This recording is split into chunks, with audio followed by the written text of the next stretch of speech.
What is going on, guys? It's Ash here, aka Brommer18. Welcome to our custom tactics series here on FIFA 22. This is the first video we are doing for this new series on FIFA 22, so if you're new to the channel and new to the series, welcome along. And if you're returning from our previous FIFA 21 or FIFA 20 tactics series, then thank you for joining us again. Really excited to get into this one. We are today covering Pep Guardiola's Manchester City team. Now, for those of you who are new, what we do in these videos is I show you how to recreate real tactics so that they'll work in game, but also adapt them so that they are more effective and they'll be recreated more effectively. Now, it's never a promise that you'll win every game with them. That's not what they're about. It's always about recreating the tactic. But what I also do in these videos is I show you why and how they do things as well, not just really giving you an overview of what they actually do, just try and give you a little bit of substance. You'll also see some gameplay on the right hand side as well, probably just above me in this video, so you can really see it in action and see what we do.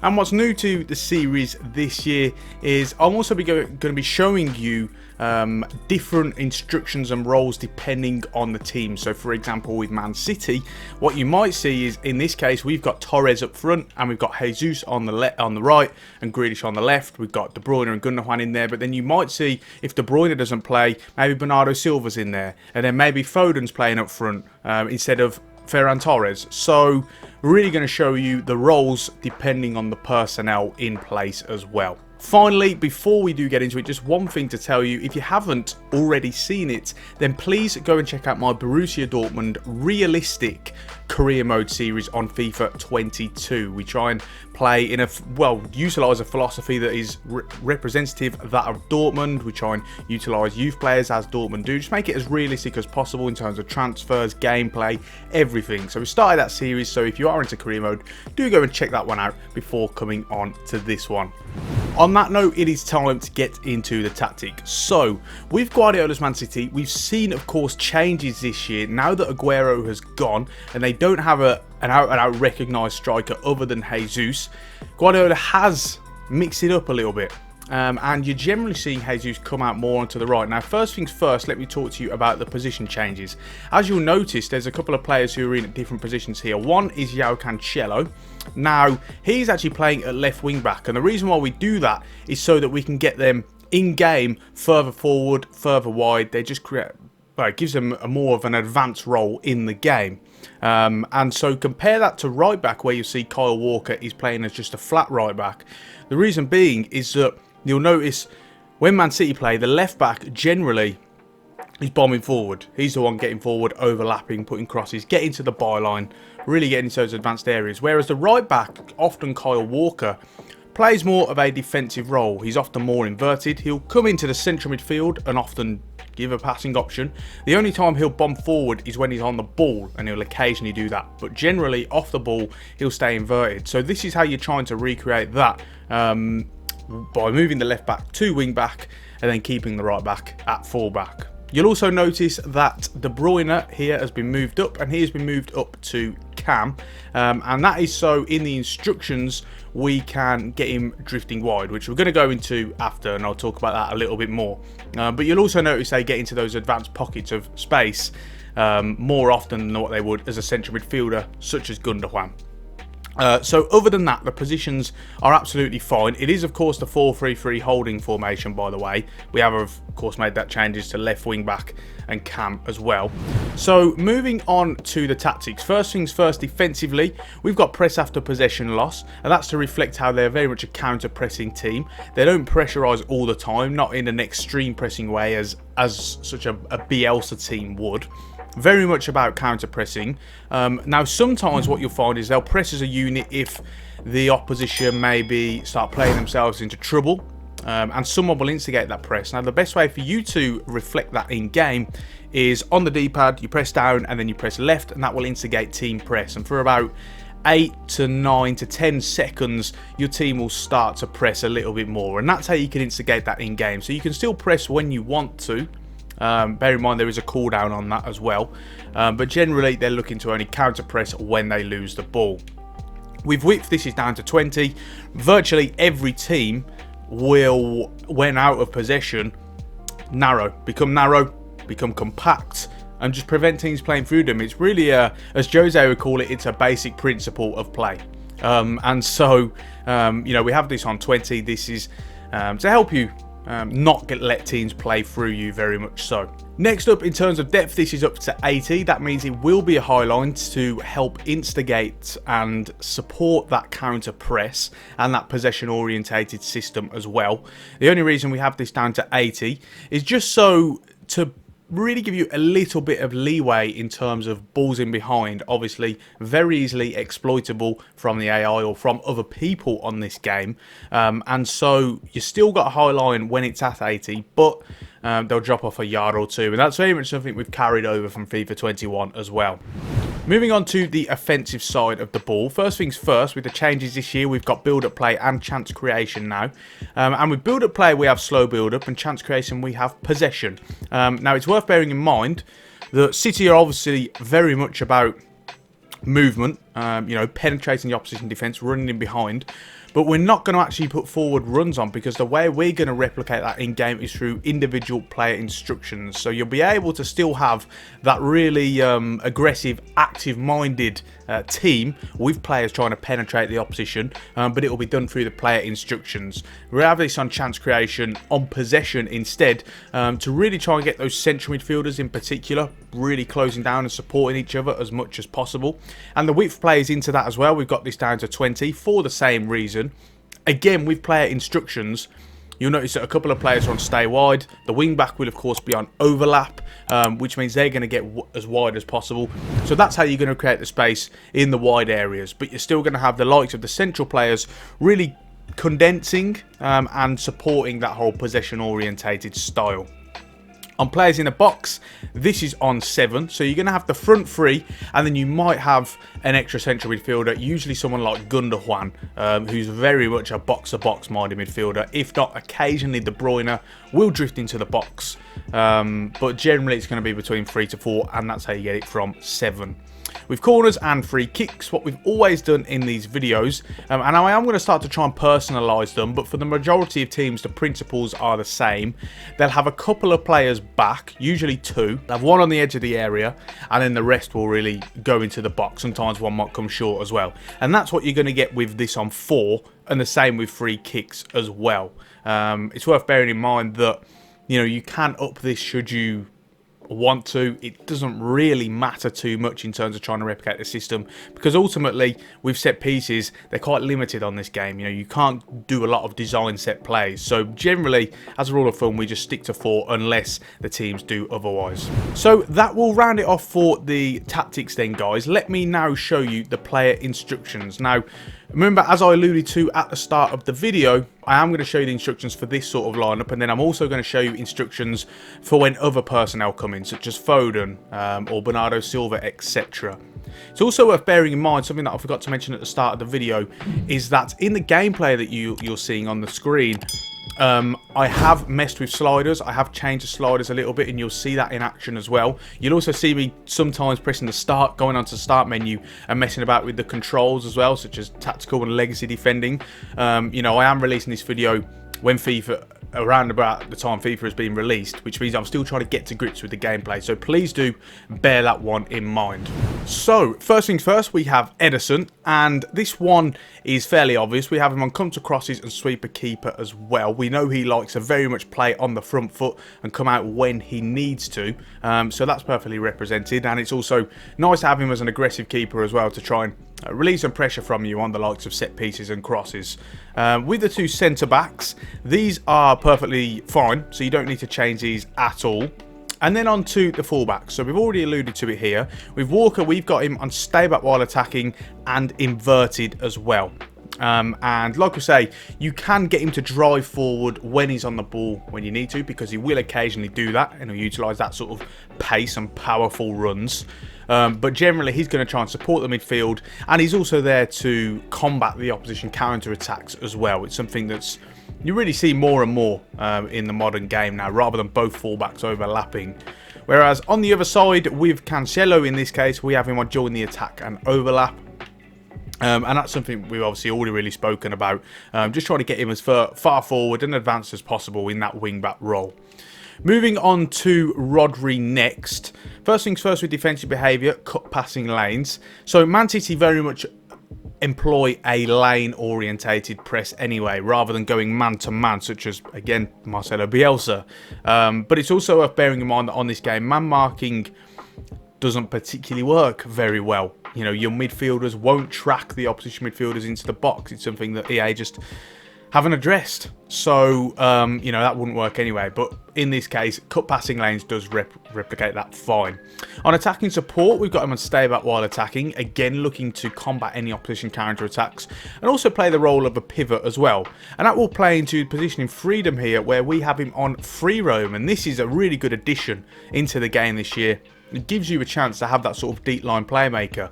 And he's not so much a deep line playmaker, you know, he's not quite a Frenkie de Jong style player, but it's worth bearing in mind that he very much does like to try and pick up as much space as possible, particularly when his defenders have it, just to give an option, and it makes it easier for you to play out from the back, again talking about that whole possession orientated style. So this is far better than what we've had in previous years.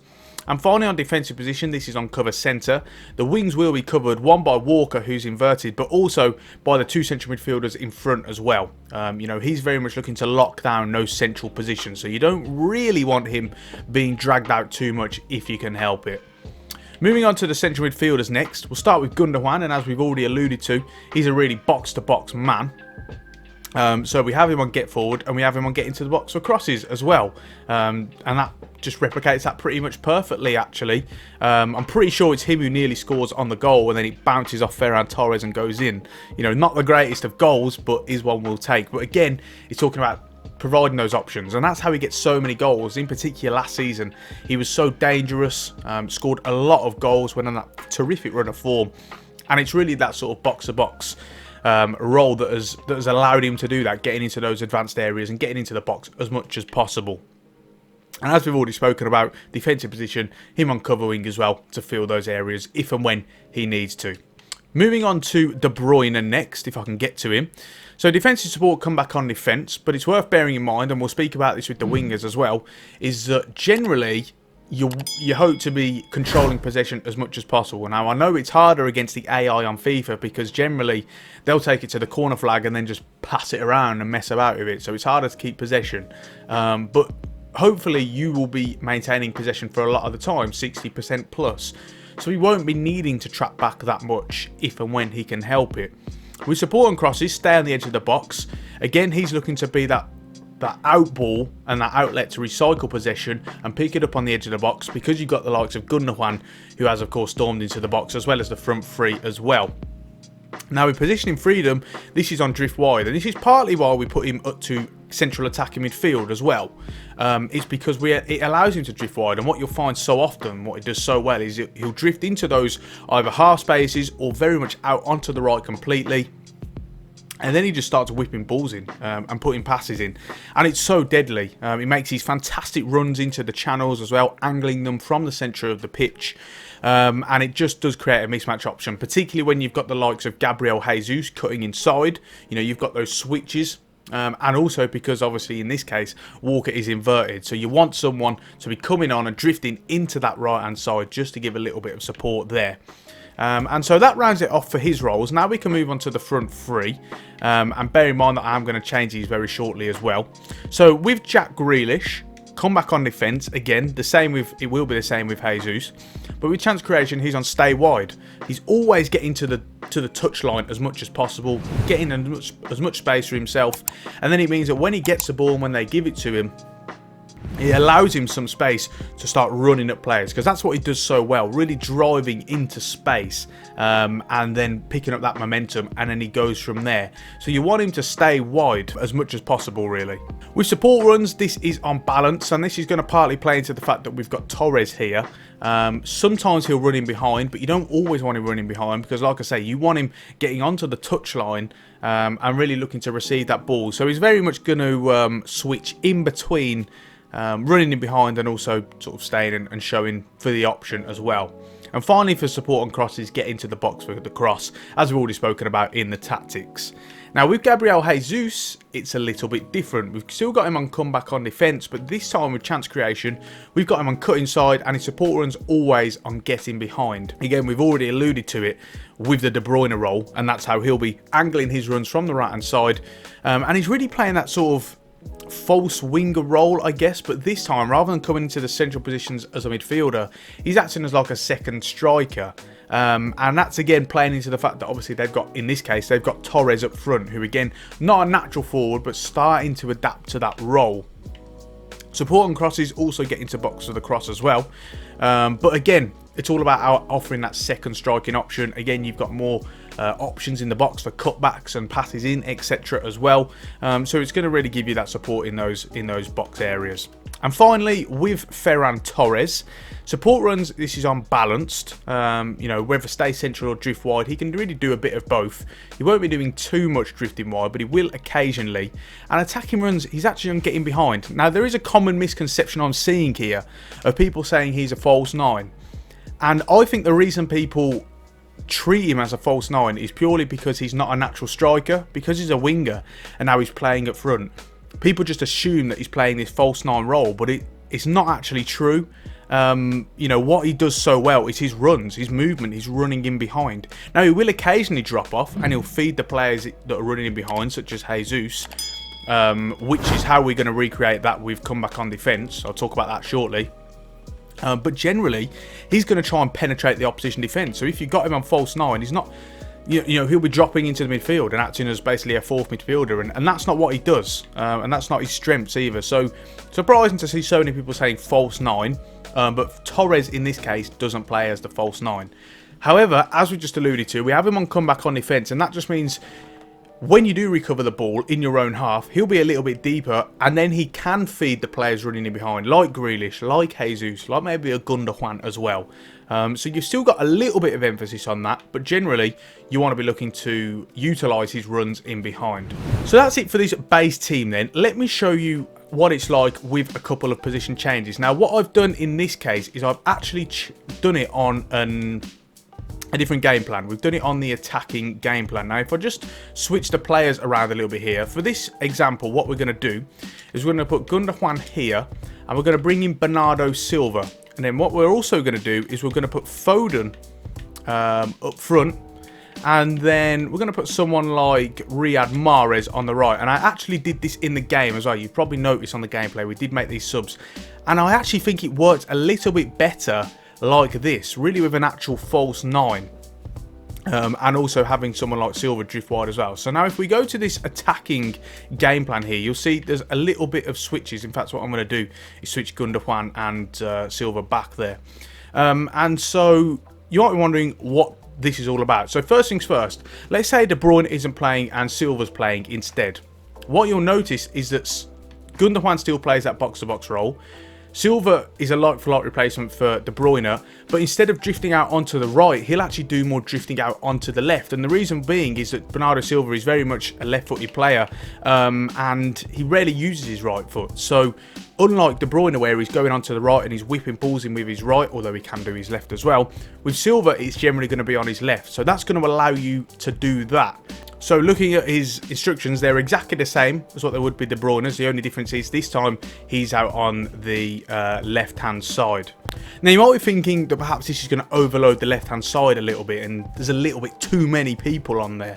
But actually, this is a good thing, because what it means is that you're going to drag more players of the opposition out wide to mark these guys. And if they don't come out with them, then you've got more space for the likes of Silva, Grealish and Cancelo as well. So again, it gives you a different outlet and a different way of approaching and really just attacking the opposition. In terms of the other guys we brought on, Mahrez is pretty much exactly the same as Jesus. Really just wanted to show you what it's like if you do put in, let's say, some different players. Now, what you can also do here is, if we go back, you can take Grealish out and bring in someone like Raheem Sterling, and we know what Raheem Sterling is very much going to do in this case. You know, he'll be you know, looking to get in behind. He'll still get into the box of crosses as well, but he's very much going to penetrate the opposition defence, and that's really what he does. He's like a wide poacher, isn't he? So again, That's what his role is going to be.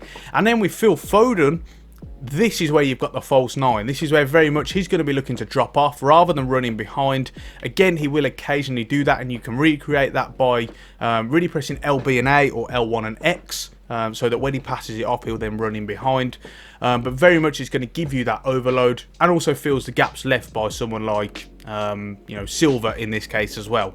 And with, say if you've got Sterling and Mahrez, both of these guys are angling their runs and running in behind, Foden dropping off, then you've got a really good blend of options for him to play it into. In terms of the tactics, when you've made these sort of changes, they're absolutely the same. There's no difference here at all, so don't worry about that. It's very much just about changing, making little tweaks to the personnel and their individual instructions with that. So that would just about round it off then, guys. If you've got any questions about the tactic at all, then please do not hesitate to get at me in the comment section, and I will do my best to get back to you. This is the start of our FIFA 22 tactics series. There are going to be absolutely loads and loads of videos to come, so please do subscribe to the channel, ring the bell so that you get notifications every time I upload one. Don't forget to check out my Borussia Dortmund career mode series in a realistic form that we are already doing. Really enjoying that one so far, and also give me a follow on Twitter as well. The link to that is in the description. The links are also to links to all my gear, all my custom gaming PC, my mic, my equipment, my capture card, all that really good stuff. All the links are in the description, all affiliate links, and also links to Aniva as well. Check them out. Use the code BROMA18 to get a 3% discount on your purchases as well. On that note, we are going to finish it off there. Thank you so much for watching, and until next time, I will see you soon.